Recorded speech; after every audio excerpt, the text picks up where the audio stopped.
Hey everyone, it's your boy Zero, and I'm here with Sirio. All right, and we're going to talk about an awesome fighting game that's right behind us called Shot One Fighters. All right, so Sirio, I saw this walking by earlier today, and I love fighting games. I like playing games like Street Fighter, especially one of my favorites is Capcom versus SNK. Yeah. So this gave me those kind of vibes, except in a Street Fighter 4 sort of like 3D feel. So tell me about Shot One and why you guys ended up creating it. So Shot One year ago was a completely different game. We were making a spiritual successor to Windjammers, and certain things happened in the market, and some other games came out that kind of made us reassess what we were doing. So over the years of showing the game at PAX West, East, and whatnot, we had a few people tell us this looks like a fighting game. So we had a conversation last fall of the team, and I was like, what else could we pivot the game to? And they said, fighting game. So this basically, what we're showing off right now is the first playable prototype of Shot One Fighters. And it's the first time the public's seen it. And we're inspired by Street Fighter 4, as you said. Yeah, kind of like a retro appreciation for fighting games from like 10, 20 years ago.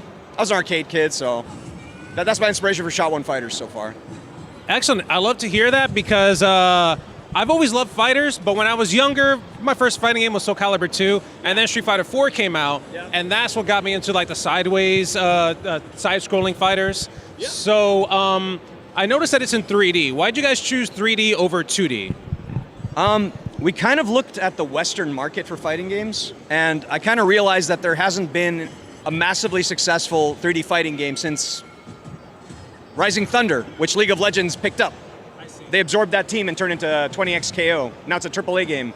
The last gigantic American fighting game was Skullgirls, and that came out in 2012. Yes. So since then, there just hasn't been any like fighting games that are kind of like latched on to an audience, like Skullgirls. I'm like, it seems like the market is kind of missing some competition in that space, you know? So aside from the Japanese guys, I mean, they're killing it with their fighting games. So we're like, let's try that space. Let's see how it goes. Let's see what people say about it. So we're here getting feedback, like reception on it. It's been great so far. No, absolutely. I mean, when it comes to American fighters, like you said, Skullgirls, and then there's also Mortal Kombat, that's also American. Yeah. And you're right, Skullgirls came out and it was just a banger, and it's still around today. People still play it today. All right, so tell me more about Shot One. What is this fighting game about? What are the characters about? Because I see a blonde girl throwing these energy discs. I see a cat in a mech, which I love. I see some Anubis-looking guy, a guy with glasses. So tell me about this game and the fighters. So when we created the roster, as I said, I was inspired a lot by like late 90s Capcom, early 2000s Capcom, SNK. And I remember like back in the days in the arcade, you'd have to get someone's attention from like 50 feet away. The way they do that is creating these fucking over-the-top characters. Like the roster would just be all these wild archetypes, and each design would be wildly different. So I kind of stuck with the intergalactic theme, and I designed the characters. I tried to make each one feel completely unique from the other.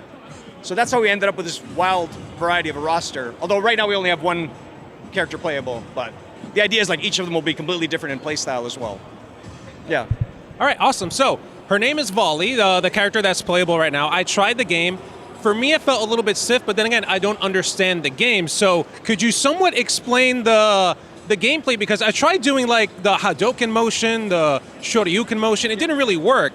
It seems like it's just like a button combo and like a direction. Is that what you guys are trying to pull off? So, you know, I'm an old school FGC guy. You know, I've been playing fighting games since like the 90s, and one thing I've realized as a lot of new people are jumping into the fighting game market is a lot of them can't do complex inputs, you know?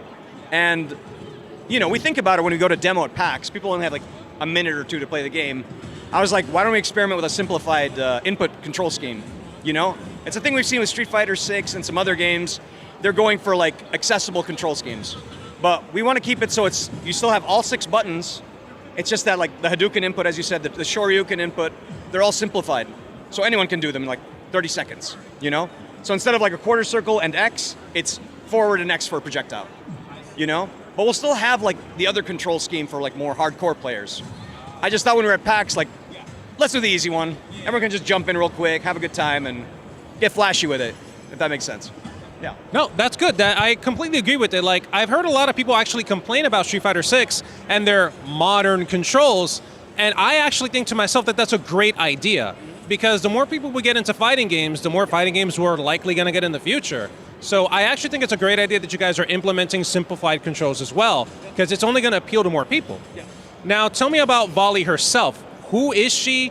Why does she have an eye patch in one color and then, like, what's her deal? I heard you also talk about future and past, so I'm curious. Yeah, so as I said, we were working on a completely different game before this, and we had basically built up the entire storyline for it.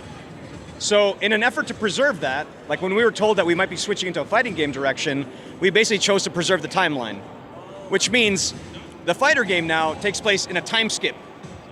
So what you're seeing there is a future version of Volley. Yeah. And she's coming back in time or something? No. It's like 20 years into the future from the events of the other game we were working on. Stuff has happened. People got messed up. She's missing an eye. And I think as you play the fighting game, you'll basically find out what happened in the previous game.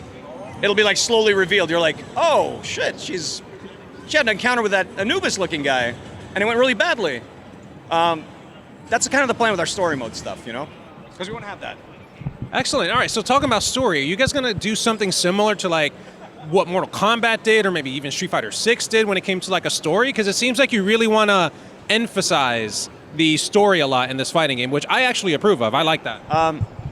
Yeah, one thing I found with a lot of modern games is that bugged me was that they would introduce these cool rosters in these live service games. I'd go to their Discord and be like, so what's the story behind this character? They're like, they're cool. Like, they look dope. And I'm like, anything else? Like, what? Why? How did they get to this point? So with the story mode, we don't know yet what we can do, but everybody in our team loves having single player modes. You know, because I know that everybody's not sweaty and competitive. It would be nice to have like a little single player experience for people that don't want to go online and deal with the intimidation of having to go up against like other players. So we're hoping to do a story mode. It's very early right now for us. This is the prototype that we're showing off. But the idea is like instead of we'll have an arcade mode, and then hopefully we'll have like a little short story mode as well for people that want to delve deeper into the story. Yeah. Absolutely. You don't want to pull off a Street Fighter 5 and not come out with an arcade mode, Capcom. That game, yeah, Street Fighter 5 was one of the most disappointing launches, I think, of my entire gaming life. I was so sad, like going from 4 to 5. Like that game launched with no online, no arcade. I became a Tekken 7 player after that, so. I respect Tekken. I can't play it, but I do want to try the new one, especially because in Tekken 7 they came out with that karate Polish girl. I'm forgetting her name all the time. Lydia, there we go. I main her in 7, so I'm hoping they put her in 8. So yes, all right, I think we pretty much covered everything about One Shot, but tell everybody at home where they can find you and your team online. You can find us on our Twitter, which is shot1_, because somebody took our original domain. But all our socials are posted on there. You know, follow us on there. You can join our Discord. We have a Patreon. And we're super active in our Discord. It's our office, basically. And we talk to everybody that comes in there. So come chat. I'm in there all the time. I'm SB. Excellent. Thank you so much, Sirio, for speaking to us. Thanks, everyone at home, for watching. Please follow them. Go look up this game. It seems like a lot of fun. I'm going to try it again, and we'll catch you guys next time.